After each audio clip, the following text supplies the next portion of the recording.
What if I told you your deepest pain is not your curse, it's your compass? What if I told you that your heaviest wounds are the map back home to yourself? The universe didn't lead you here by accident. This is not just another video. This is a mirror, a sacred whisper from the part of you that you keep hidden behind the busyness, the smiles, the daily distractions. There are wounds so ancient they become the walls of our personality. We stop noticing how our shoulders tighten every time someone raises their voice. We forget how our throat locks shut when we want to speak truth but fear rejection. We call it just stress. We call it just how I am. But the truth is, it's grief, waiting to be held. Silent grief becomes a prison made of familiar pain. And today, the universe wants you to know you hold the key. Napoleon Hill said, "Every adversity, every failure, every heartache carries with it the seed of an equal or greater benefit." But how can you reap that benefit when the scar remains buried? We all normalize our suffering. We wear it like invisible armor, but armor grows heavy. It bends our spine, shrinks our voice, dims our laughter. This is not your natural state. This is you surviving. But you were not born to survive. You were born to bloom. Take a moment. Close your eyes. Where does your body hold this old pain? Feel your neck, your shoulders, your belly. Notice the places you always rub, always stretch, always push through.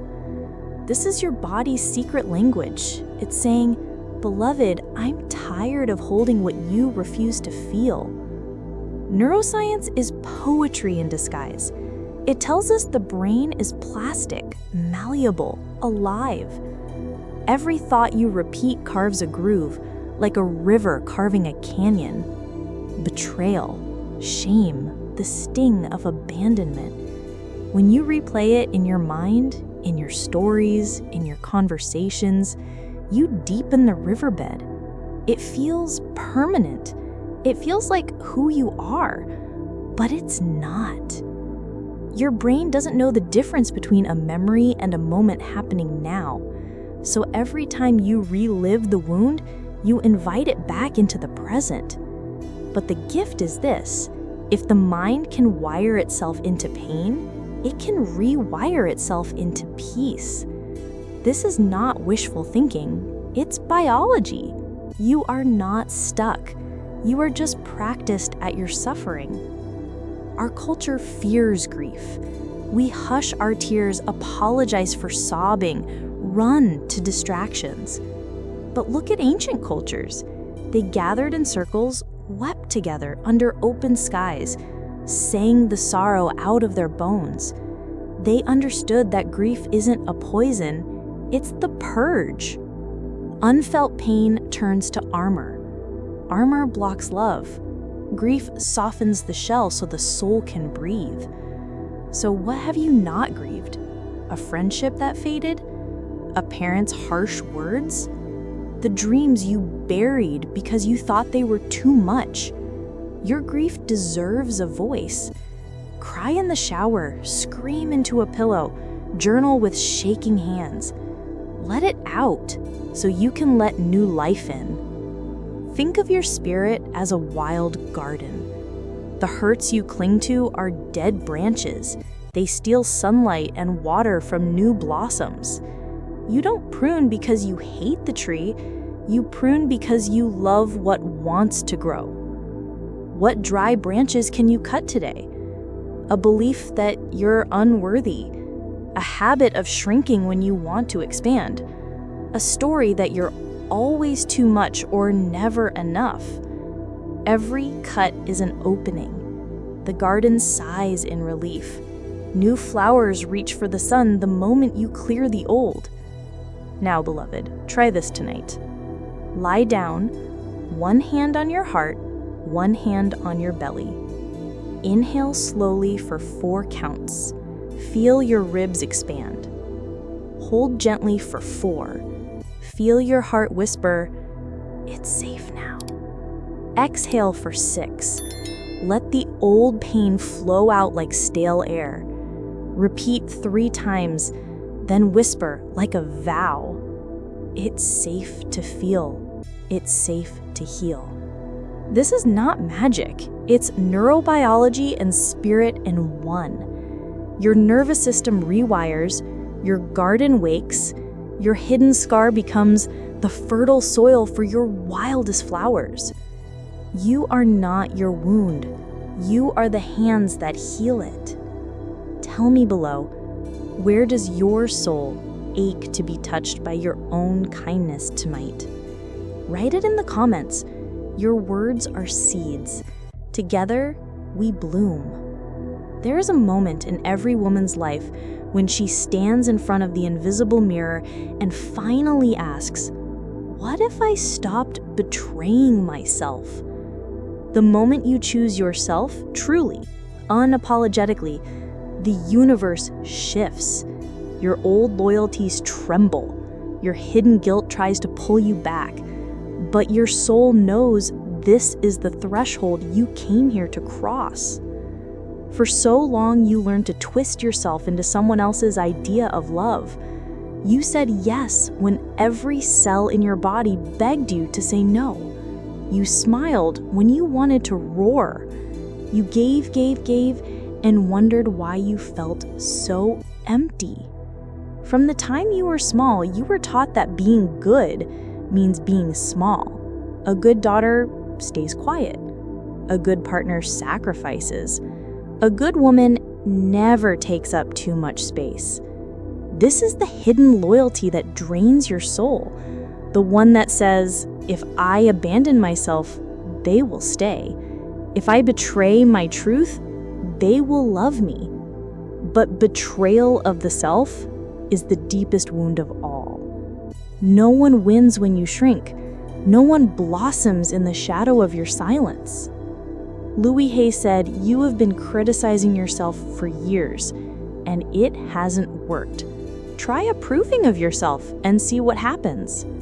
Psychologists call it the fawn response, the survival instinct to please, to appease, to dissolve your needs so others feel comfortable.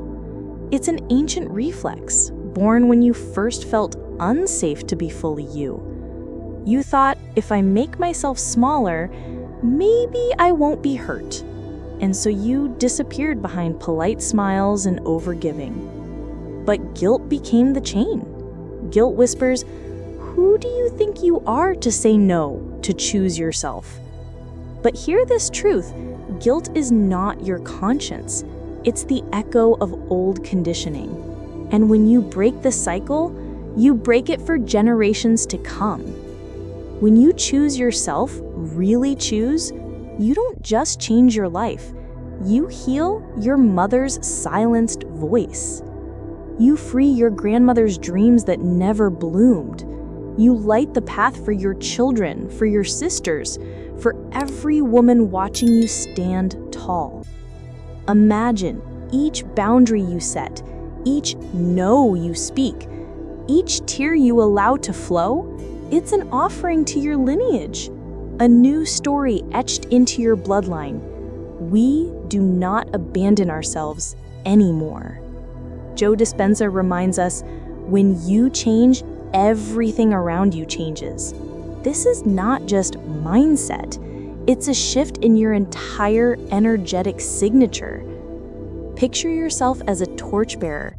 You stand in the dark forest of your life. Around you, generations crouch, eyes wide, waiting for light. When you light your own torch by choosing your truth, your boundaries, your dreams, you don't walk alone anymore. Your fire illuminates hidden trails for others to find their way. Self-love is not selfish. It's a lighthouse for ships lost in the fog. It says, "Here I am, whole and alive. You can be too." Every dawn brings a choice. Will you betray yourself again, or will you stand by your own side? Make this vow with me now, softly but firmly. Today, I choose me. Today, I am loyal to my truth. Today, my needs are holy. Then practice it in small ways. Decline an invitation that drains you. Speak up when your heart trembles. Take 1 hour just for you, your joy, your quiet, your breath. Tiny choices build an unshakable self, and every time you choose yourself, the universe leans closer and whispers, "Yes, more of this. Keep going." Each sunrise, stand before your mirror. Place your hands over your heart. Look into your own eyes, the ones that have seen so much. Whisper, "I am safe with me. I stand with me." Feel the warmth in your chest. Feel the shift. Feel the loyalty you've been craving from you to you. When you stand in your own light, you set everyone else free. Tell me below, what small choice will you make today to honor the wild truth of who you are? Your comment is your vow. Let it echo. Maybe your soul's whispers have been drowned out by the noise you call normal. Notifications, deadlines, worries. Your mind runs like a freight train, carrying every what if and should have been. But what if chaos isn't your enemy? What if it's the hidden compass guiding you back to your truth? Abraham Hicks says, "Out of the chaos comes clarity." Maybe this storm isn't destroying you. Maybe it's clearing your path. Your soul speaks in whispers, soft nudges in your belly, goosebumps on your skin, a truth you feel but can't explain. But modern life is a hurricane. We fill every silence with screens, every pause with distractions. We fear what might rise if we sit still. So we run from ourselves, our grief, our intuition, and we call it productivity. But deep down, the panic grows. What am I not hearing? Take a moment now.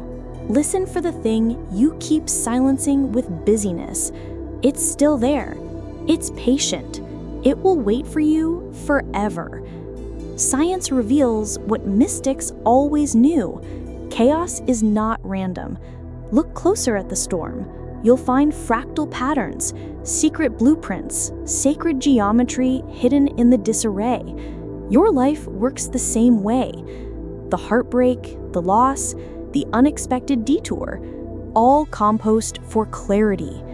In the mess, the old version of you decomposes, feeding the soil for what wants to bloom next. Napoleon Hill said, "Every adversity carries with it the seed of an equal or greater benefit." Even your biggest storms are rich with seeds. If you feel confused right now, take heart. Confusion means your old map no longer fits. It's proof that you're outgrowing who you thought you were.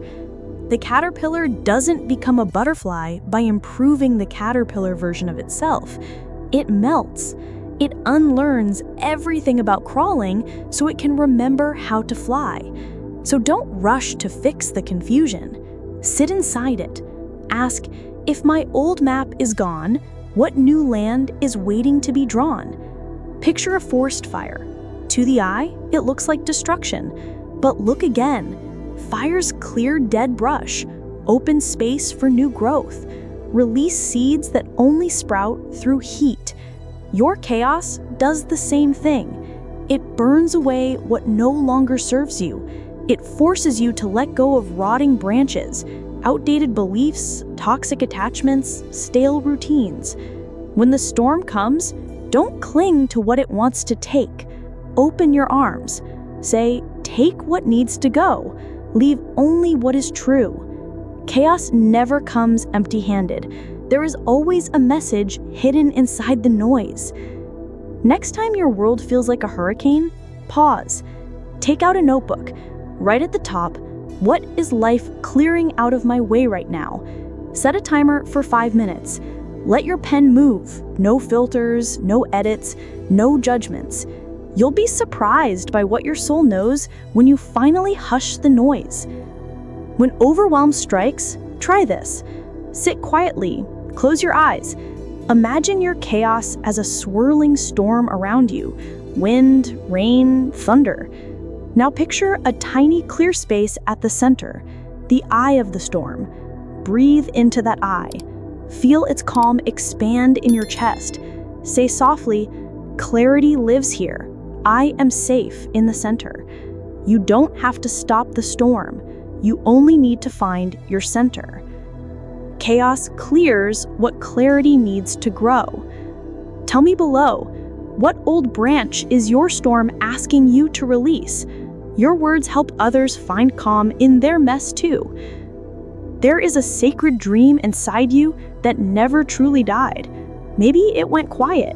Maybe you buried it under real life, but the soul never forgets.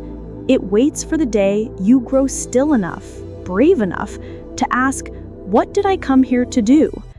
Napoleon Hill wrote, "The starting point of all achievement is desire." Your desire is not random. It's your soul's compass. Your purpose isn't found in striving harder. It's remembered when you dare to listen. Look at your days, the same tasks, the same thoughts, the same roles played on repeat. Routine comforts the mind, but it can starve the spirit.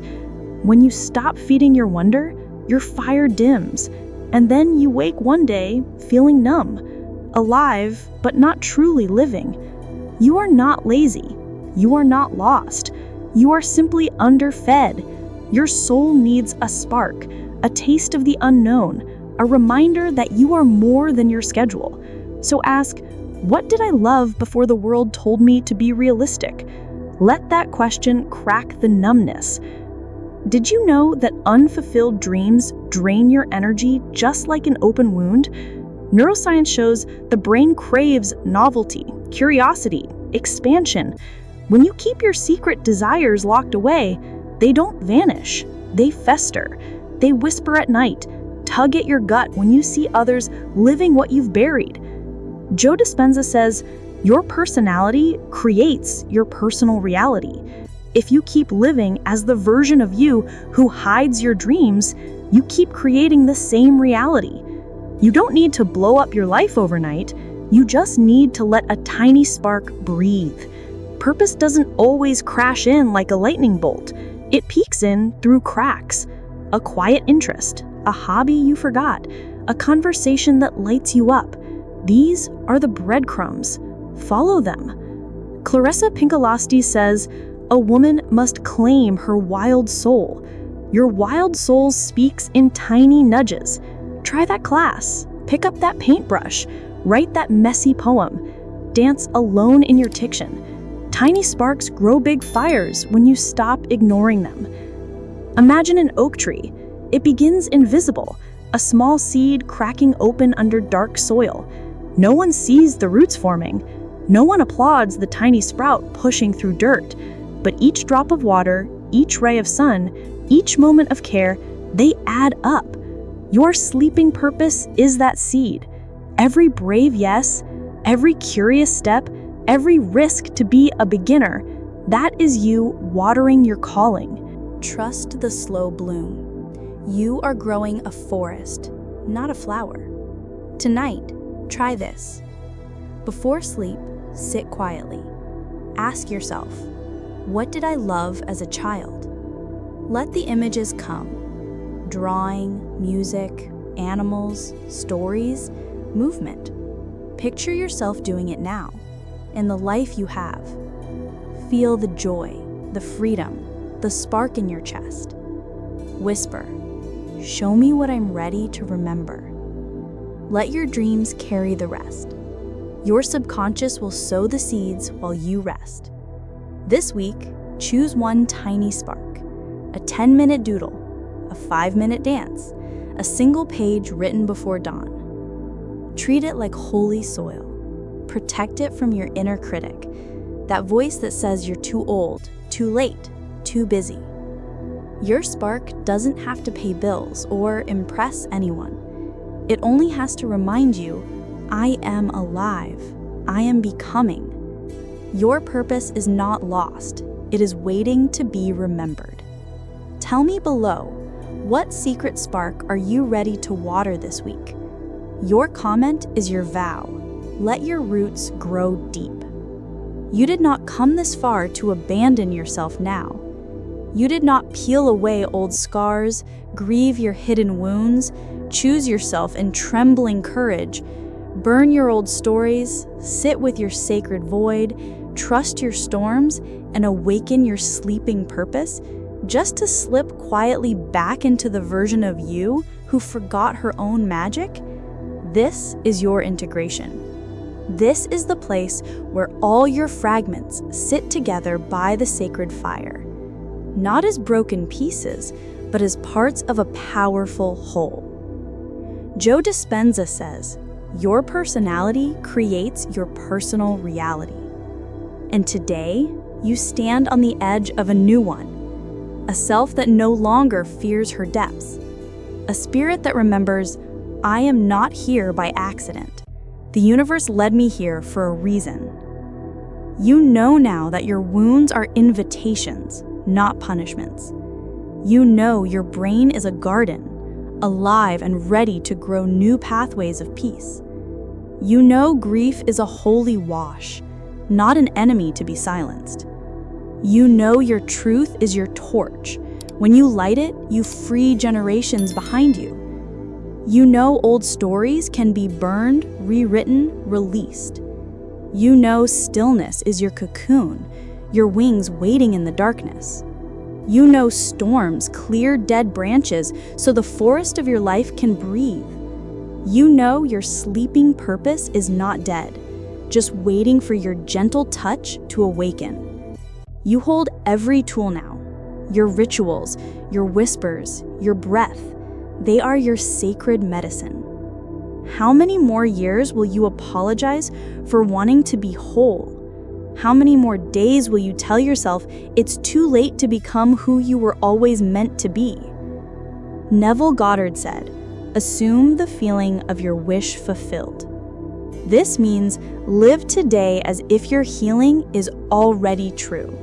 Speak as if you are already free. Rest as if your future is safe to come home. The universe did not lead you here to torment you with impossible dreams. It brought you here because the seeds are ready. The garden is ready. The torch is in your hands. Before you sleep tonight, stand by a window. Let the moonlight or the darkness touch your face. Place both hands over your heart. Inhale slowly, hold, exhale gently 3 times, and whisper like a vow, "I am ready to remember. I am ready to release. I am ready to receive." Feel your body soften, your mind quiet, your spirit expand. I am not lost. I am blooming in the places the world forgot to look. Tell me below, beloved soul, what truth did the universe lead you here to remember today? Your words may light another torch in someone's darkness. Take these truths with you into your mornings, your shadows, your chaos, your silence. Return to them when you forget. Breathe them back to life when you feel numb. Your healing is not a finish line. It's a path you walk every sunrise, every heartbeat, every trembling yes. And when you stand in your light, don't forget, you are the mirror. You are the torchbearer. You are the garden blooming after a long winter. The universe led you here for a reason. Trust that reason, live it.